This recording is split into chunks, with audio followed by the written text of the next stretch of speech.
Hey travelers, welcome back to Sperryndipity Travel. Today's episode is a must listen if you're planning to visit any of the U.S. national parks in 2025. We're breaking down which parks now require reservations and also what kind of permits you'll need and how to avoid missing out on those epic experiences. Whether it's driving glaciers, going to the Sun Road, or catching a Haleakala sunrise. All right, so before we dive in, a quick note. This podcast is currently in its test phase. The voices that you're going to be hearing aren't us. Andrea and I are using an AI tool to bring you guys content as fast and efficient as possible while we gather the right gear to make this podcast our own. We appreciate your patience and support as we experiment with this new format and bring you timely, informative travel updates powered by AI, but inspired by our passion for the road. Now let's get into everything you need to know about the national park reservations in 2025. Hey everyone, welcome back to the deep dive. We're diving into something pretty crucial today, something that's increasingly becoming a part of the whole national park experience, and that's reservations. That's right. It's a big shift for a lot of folks, moving away from that sort of spontaneous, let's just hop in the car and go kind of trip, especially for some of those super popular parks. Yeah, I remember when planning a national park trip was a lot simpler. You'd just, check the weather, pack the car, and hit the road. But times are changing. They definitely are. And it's not just a random change, There are real reasons behind this whole move towards reservation systems. Okay, so let's get into those reasons. Why are reservations becoming so common, almost essential, for a lot of national park visits these days? Well, think about it from the park's point of view. These places, these incredible natural wonders, they're not limitless spaces. You've got delicate ecosystems, often with limited infrastructure. Right. You can't just keep cramming more and more people into these places without there being consequences. And we've seen those consequences in recent years, haven't we? The sheer number of visitors to national parks has skyrocketed, which on the one hand is fantastic. It shows how much people value these places. Yeah, that connection to nature is so important. Absolutely. But that huge increase in visitation has put a real strain on resources. We're talking about everything from trail erosion to, overflowing restrooms. Not to mention the impact on wildlife habitats, right? These are their homes. Precisely. And then there's just the basic issue of finding a parking spot. Oh, tell me about it. Trying to find parking at some of these popular trailheads can be a nightmare. You're circling around forever. It's become a real challenge. And the thing is, it's not just about keeping the number of visitors down for the sake of it. It's really about ensuring that when you do visit a national park, you actually have a quality experience. Right. You don't want to be stuck in traffic jams or feel like you're in a crowded amusement park when you're trying to connect with nature. Exactly. And it's about protecting the park itself. You don't want to love these places to death, as they say. So these reservation systems, they're really a tool for managing that balance between access and preservation.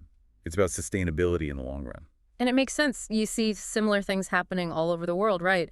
Places that are experiencing huge tourism demand, trying to find ways to manage the impact. Absolutely. It's a global trend. Think about Machu Picchu, the Galapagos Islands, even popular hiking trails in Europe.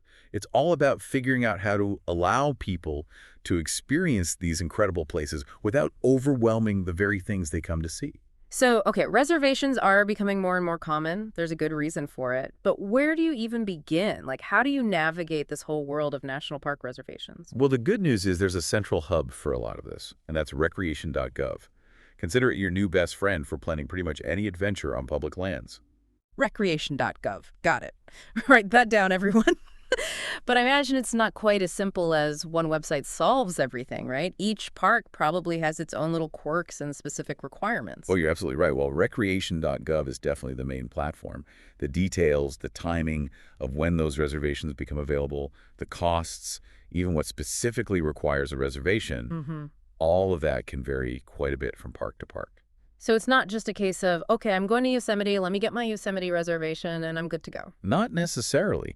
You might need a reservation just to drive a particular scenic road in one park, while another park might require a timed entry reservation just to get into the main areas during peak season. And then you've got permits for specific activities like camping, backpacking, or hiking on some of those really popular trails. So it's a whole spectrum of different types of reservations we're talking about, not just a general, park pass. We've got timed entry tickets, vehicle reservations, those crucial camping and backcountry permits, and then even permits for specific hiking trails. And, adding to the complexity, a lot of these fees are non-refundable, right? Yes, that's a really important point. Those fees are often non-refundable and on top of the regular park entrance fee. So it's not just about the time involved in planning, there's a financial commitment too. Which really raises the stakes. You want to be sure about your plans before you hit that book button. So that's where we come in, right? The goal of this deep dive is to give you a roadmap to these different reservation landscapes for 2025, park by park. We're going to do our best to equip you with everything you need to plan those national park adventures without running into any surprises. Exactly. We want you to be prepared and make the most of your trip. Okay, so let's start our journey. How about we head up to Maine, to Acadia National Park? Beautiful coastline, lobster rolls, the whole New England experience. Sounds lovely. Now, for Acadia, if your plans include driving up Cadillac Summit Road, which a lot of people do because it offers those incredible panorama views from the highest point on the eastern seaboard, well, you need to know that between May 21st and October 26th, 2025, a vehicle reservation is required. So mark those dates in your calendar. Yes, and it's not just a freebie. There's a $6 per vehicle reservation fee, and that's in addition to your park entrance fee. Okay, so make a note of that. It's an extra cost to factor in. Absolutely. And here's another thing. These vehicle reservations are only available online. You can't do it at the gate or by phone. You have to book in advance through Recreation.gov. You'll probably find it at Recreation.gov, timed-entry 400,000. All right, Recreation.gov timed-entry 400,000. Got it. Now, what about the timing of these reservations? When do they become available? Well, Acadia has a bit of a split system for the Cadillac Summit Road reservations. It's interesting, actually. 30% of those reservations become available 90 days in advance, so that's 3 months ahead of time.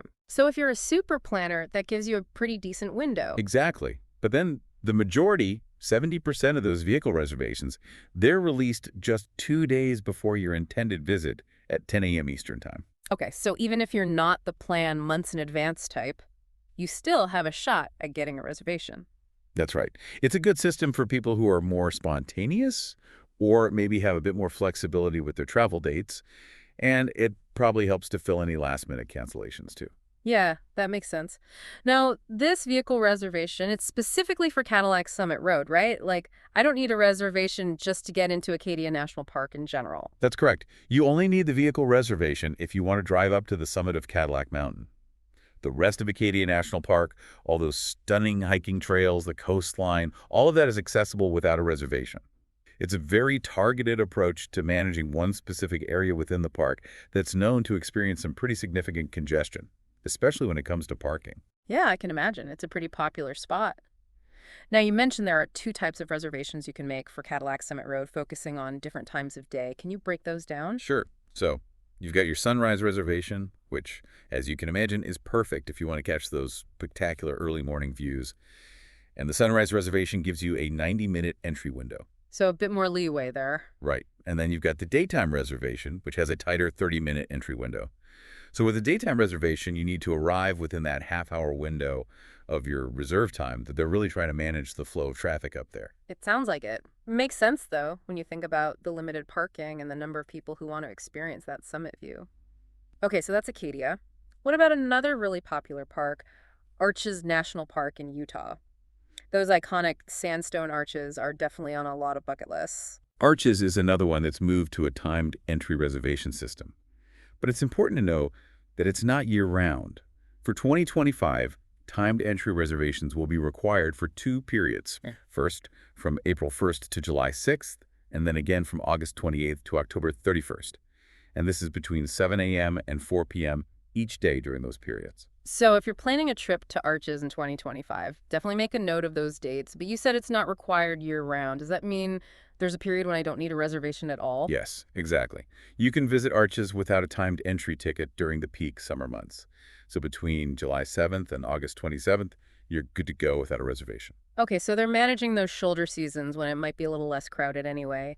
Now, what about the cost for a timed entry reservation at Arches? It's $2 per vehicle, and like many of these reservations, it is non-refundable, and it's in addition to the park entrance fee. Always good to keep that in mind. Yes, and you can book these timed entry tickets through, you guessed it, Recreation.gov. The specific URL for Arches is Recreation.gov timed-entry 100-88426, or you can actually call them to make a reservation. Okay, so they've got both options there. Now, you mentioned that Arches releases the majority of its timed entry tickets 6 months in advance. That seems like a pretty traditional approach, right? Like planning way ahead. Yeah, exactly. And they do it in monthly blocks. So, for example, if you were hoping to visit Arches sometime between April and June of 2025, those reservations became available back on January 2nd. Reservations for July open on February 1st, August on March 1st, and so on. It's always on the first of the month at 8 a.m. Mountain Time. So, yeah, it really does emphasize the need to plan quite far in advance if you're aiming for a visit during those busy spring and fall periods. And I imagine this system helps the park to anticipate those high-demand periods and manage things a bit more smoothly. I would imagine so. But what if, life gets in the way and you can't plan 6 months out? Is there any chance of snagging a last-minute reservation? There is. Arches also releases a limited number of next-day tickets, and they do this at 7 p.m. Mountain Time each day. So if you're in the area or, something comes up and you suddenly have the opportunity to visit, it's worth checking to see if there are any of those next-day tickets available. Okay, so there's a little bit of hope for the more spontaneous travelers. Now, are there any exceptions to needing a timed entry reservation at Arches? Like, are there certain situations where I might not need one? Yes, there are a few exceptions. If you have a permit for camping inside the park, for backcountry access, or if you're going to be hiking the Fiery Furnace, which requires a separate permit, you don't need a timed entry ticket. And the same goes if you have a special use permit, if you're associated with one of the park's concessions, if you hold a commercial use authorization, or if you have an academic fee waiver. Okay, so there are quite a few specific situations where that timed entry ticket isn't required. Right. And also, if you plan to enter the park before 7 a.m. or after 4 p.m., you also don't need a timed entry ticket. Those are outside of the time window when the reservation system is in effect. So some flexibility there for those who are early birds or night owls? Exactly. And one other thing to keep in mind with the Arches timed entry tickets is that they are non-transferable. So you can't, buy a ticket and then give it to someone else or sell it. It's specifically for the vehicle and the people listed on the reservation. Okay, so it sounds like Arches is trying to manage those peak visitation periods while still leaving some wiggle room for those who have other permits or are willing to visit outside of those core hours. And I think you mentioned earlier that the park had seen a really big increase in visitors before they put these measures in place, which kind of highlights how much pressure these popular parks are under. Absolutely. Before the timed entry system, Arches was experiencing some really serious overcrowding, which led to long entry lines, packed trails, and it just wasn't a great experience for a lot of visitors. And of course, it was having an impact on the fragile desert landscape itself. Yeah. So these timed entry reservations, they're really designed to try to alleviate some of that pressure and create a more enjoyable and sustainable experience for everyone. Makes sense. All right, so we've covered Acadia and Arches. How about we move on to a different kind of park experience, something a little more subterranean? Carlsbad Caverns National Park in New Mexico. Oh, Carlsbad Caverns, a completely different world down there, isn't it? Stalactites, stalagmites, those massive underground chambers. Pretty incredible. Definitely on my list. Now, Carlsbad Caverns, they also have a reservation system, right? They do, and unlike Arches, where it's seasonal, Carlsbad Caverns has a year-round timed entry reservation requirement. And this is specifically for entering the caverns themselves. So no matter when you're going, you need a reservation. Exactly. It's every day the park is open, with the exception of Thanksgiving, Christmas, and New Year's Day. So pretty much year-round. And what's the cost for this timed entry reservation? It's $1 per person, and it's added to the $15 park entrance fee. Okay, so another cost to factor in. And when do these reservations become available? They're released 30 days in advance, and you can book them through Recreation.gov. The specific page is likely to be Recreation.gov ticket 234637, ticket 100-86811. Got it. Now, this reservation is specifically for going down into the caverns, right? Like, I don't need a reservation just to visit the park in general. Correct. You can explore the above-ground areas of Carlsbad Caverns National Park without a reservation. But if you want to go down into the caverns themselves, you absolutely need to have a timed entry reservation. And you can't just buy your cave entry ticket when you arrive. You can purchase the cave entry ticket on site, but you must have a reserved time slot to go down into the caverns. They're very strict about that. Okay, so don't even think about just showing up and hoping to get in. plan ahead. Now, I'm guessing this year-round reservation requirement has something to do with protecting that delicate underground environment. Oh, absolutely. I mean, those cave formations, they take thousands of years to form, and they're incredibly sensitive to changes in temperature, humidity, even the touch of human hands. By managing the number of people entering the caverns at any given time, they can minimize any potential damage and ensure that those formations are preserved for future generations. It makes sense. You can't just have hordes of people traipsing through these delicate environments. All right, let's move on from the depths of the caverns to the heights of Glacier National Park in Montana. Big sky country, stunning mountain scenery, and of course, the iconic Going to the Sun Road. Ah, Glacier. It's a truly breathtaking place. And yes, Glacier is another park that's implemented a vehicle reservation system for certain areas during the peak season. And that peak season for Glacier, that's pretty much the summer months, right? When Going to the Sun Road is fully open. Exactly. So for 2025, you're going to need a vehicle reservation to access the Going to the Sun Road from the west entrance and also to visit the North Fork area of the park. And this is in effect between June 13th and September 28th, 2025. So summer into early fall. Got it. And during what hours is this vehicle reservation required? It's between 7 a.m. and 3 p.m. each day. Okay, so pretty much the core daylight hours. And what's the cost for this reservation? There's a $2 processing fee per reservation, and that covers your vehicle for one day. But remember, this is in addition to the regular park entrance fee. And where do I book this vehicle reservation? You'll need to go through Recreation.gov, of course. What? The specific link for Glacier National Park is Recreation.gov, time to entry 100-87086. All right, I'm sensing a pattern here. Now, this is for Going to the Sun Road from the west entrance and for the North Fork area. Does that mean I need a reservation to enter the park from the east side? That's a really important distinction, actually. The east entrance of Going to the Sun Road, which is accessed via the St. Mary entrance, does not require a vehicle reservation. So if you're coming in from that side, you don't need to worry about it. Okay, that's good to know. So I could enter from the east, drive the whole Going to the Sun Road, and exit through the west without needing a reservation. That's correct. You wouldn't need the timed entry reservation in that case. Interesting. Okay, so it's really important to understand which entrances require a reservation and which ones don't. Absolutely. And just like we saw with Acadia, Glacier has a bit of a split system for when these vehicle reservations become available. So there's an option for those who plan way ahead and those who are a little more last minute? That's the idea. Sure. A portion of the vehicle reservations are released 120 days in advance, so that's 4 months ahead of time. And this starts on February 12th, 2025 at 8 a.m. Mountain Time.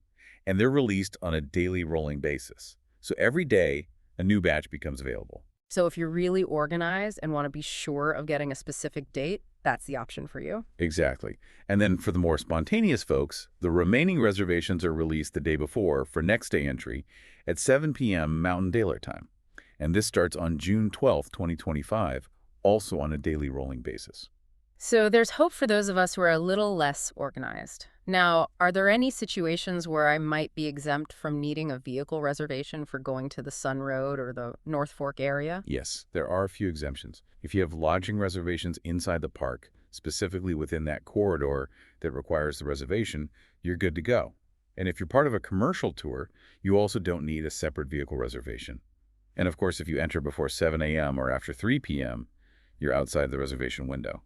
So early birds and late night adventurers have some options there. Now, I understand there's also a specific restriction in place for the Many Glacier area of the park. Can you tell us about that? Yes, this is important for anyone planning a trip to Glacier.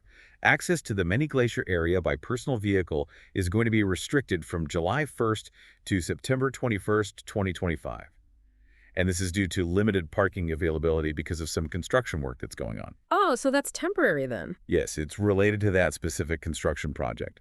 But they will be operating a temporary shuttle service to provide access to the Many Glacier area for hikers.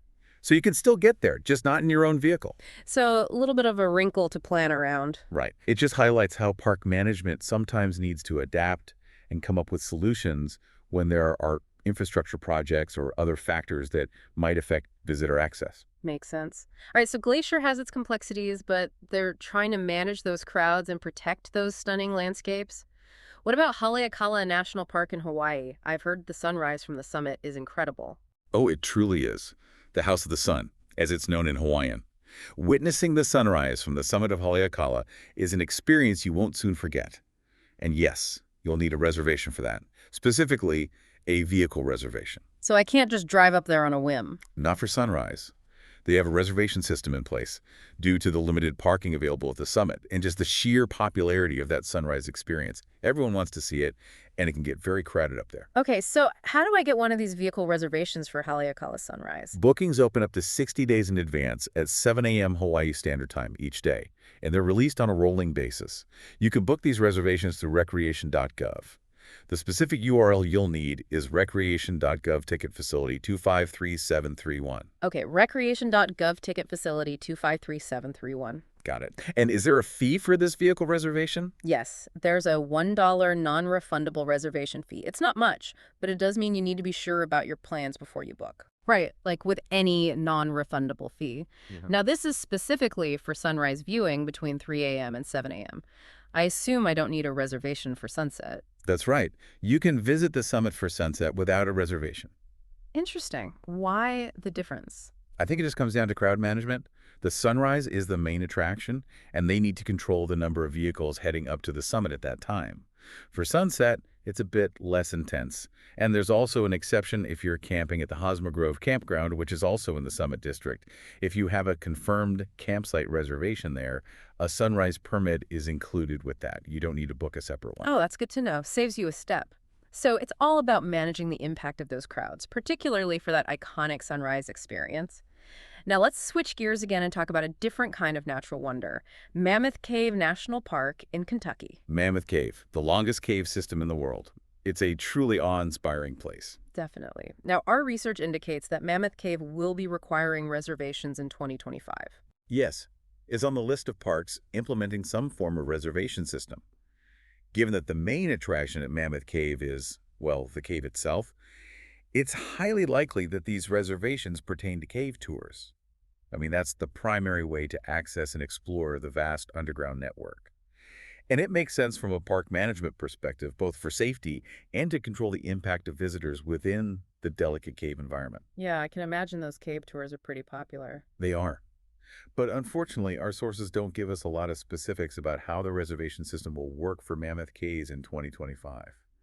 We don't know the exact types of tours that might require reservations, the dates and times those reservations will be in effect, or even the costs. So a bit of a mystery for now. Right. So for anyone listening who's thinking about visiting Mammoth Cave in 2025, the best advice we can give is to check directly with the park, either through the official National Park Service website or on Recreation.gov to get the most up-to-date information about those cave tour reservations. Sounds like a plan.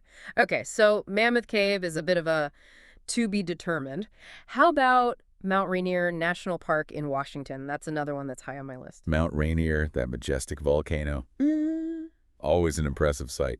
Now, as of late March 2025, the final decision about whether they'll be requiring timed entry permits for the Paradise and Sunrise corridors in 2025 is still pending. Okay, so that's a bit up in the air at the moment. Yes, it is. And that's just a reality of these park management strategies. They can be quite dynamic and subject to change based on all sorts of factors like, visitor feedback, environmental conditions, things like that. It makes sense. They're trying to find what works best. But we do have some information from the pilot program they ran in 2024, right? That might give us a bit of an idea of what to expect if they decide to go with a timed entry system for 2025. Right. So in 2024, there was a possibility of needing a timed entry permit for the Paradise and Sunrise corridors between late spring and the end of summer, specifically between 7 a.m. and 3 p.m. And they were considering a fee of $2 per permit for those, in addition to the regular park entrance fee. And those permits would have been booked through Recreation.gov at the URL Recreation.gov timed entry 1010-9-117. Okay, so that's a possibility for 2025, but not guaranteed. Exactly. And just to give a sense of how it might work if they do implement it, in 2024 for Paradise, they released reservations in blocks starting in late February, then again in April and May. And for Sunrise, they did something similar, starting those releases in April and May. And there was also a second daily release of a limited number of permits at 7 p.m. Pacific time the night before for both Paradise and Sunrise. So a couple of different opportunities to snag a permit. Right. And there were a few exemptions to needing these permits.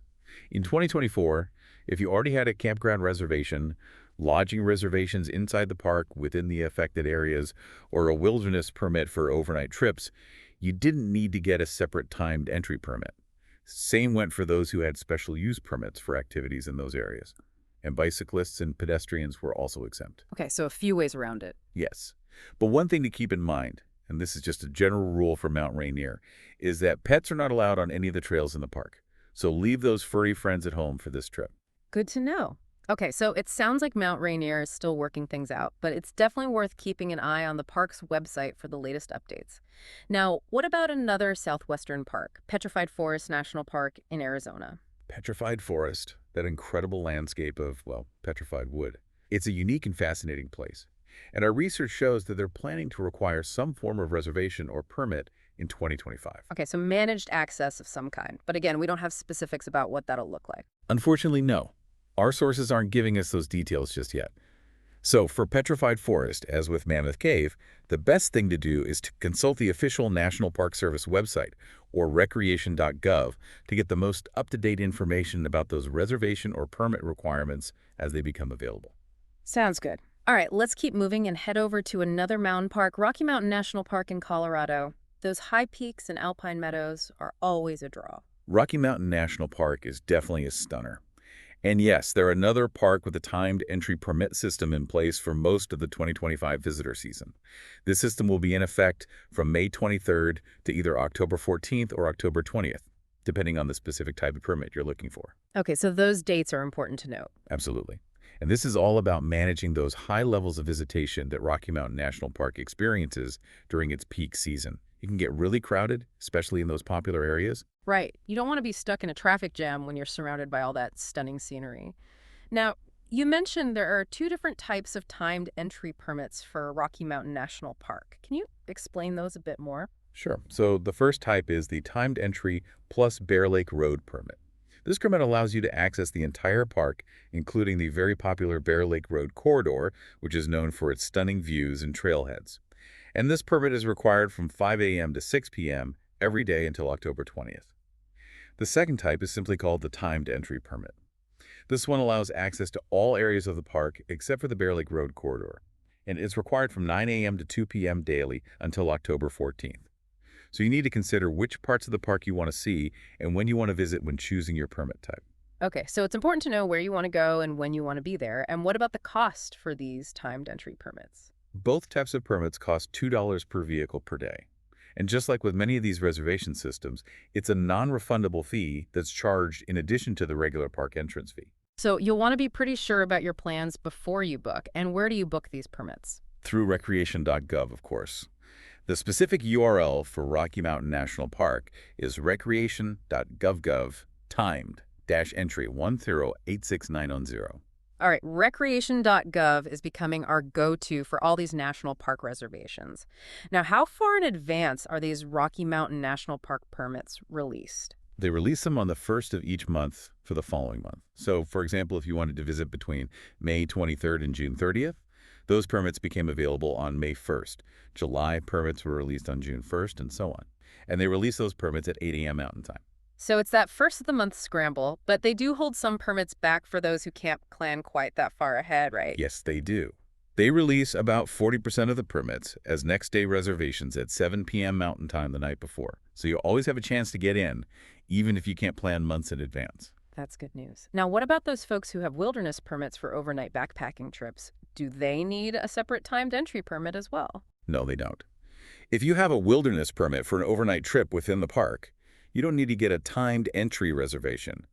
Your wilderness permit covers you for entry during the time period it's valid for. Makes sense. So Rocky Mountain National Park is really trying to manage access to those most popular areas like the Bear Lake Road corridor while still providing options for different types of visitors.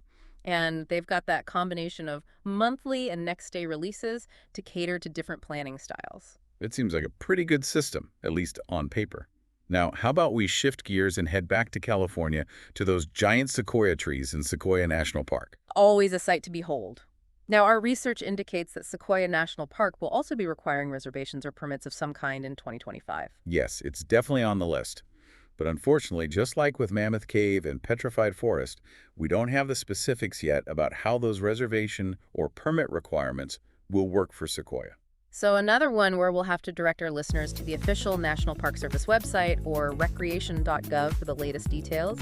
Exactly. Yeah. It's always best to go straight to the source for the most accurate and up-to-date information.